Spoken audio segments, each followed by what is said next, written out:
Hey Alex, this is a quick video to show you how to check and change shipping dimensions and weights on the extranet.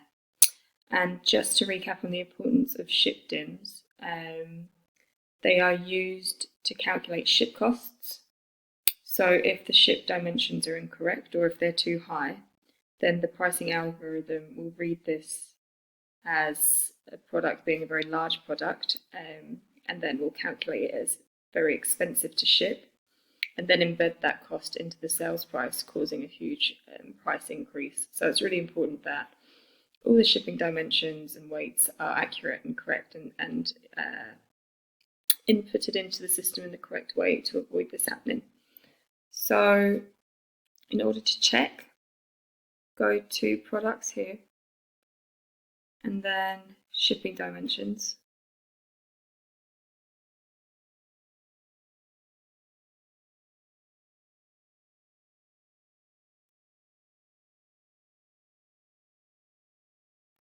And you'll see an interface here that has all the shipping dimensions, the product codes, and the product names that you can check. Just to give you an alternative way to get to the product, to the shipping dimensions, you can go to product management and then update shipping dimensions and weights, and it'll take you to the same interface. And then here, as you can see, there's an interface with a summary of the product dimensions broken out page by page. You're able to search by a specific Wayfair SKU, part number, product name, UPC code if necessary, and by manufacturer. Manufacturer meaning the brand that Wayfair has labelled the products under. So remember we discussed the fact that Wayfair label products under different brands that they create themselves. This is what this is referring to here. So you see there's thousands of, oh, not thousands, a lot of brands that the Cocoon products live under.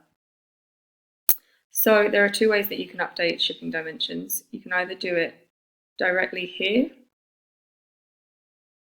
So you would change the height, width, and depth, and then let's say it's for a couple of products, and then you click confirm correct, and then you would just go save.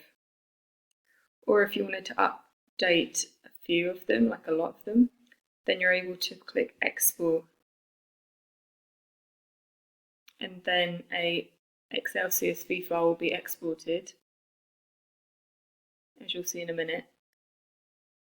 Then you can change the shipping dimensions on the Excel document and upload it with this button. So I'll just show you what the spec sheet would look like.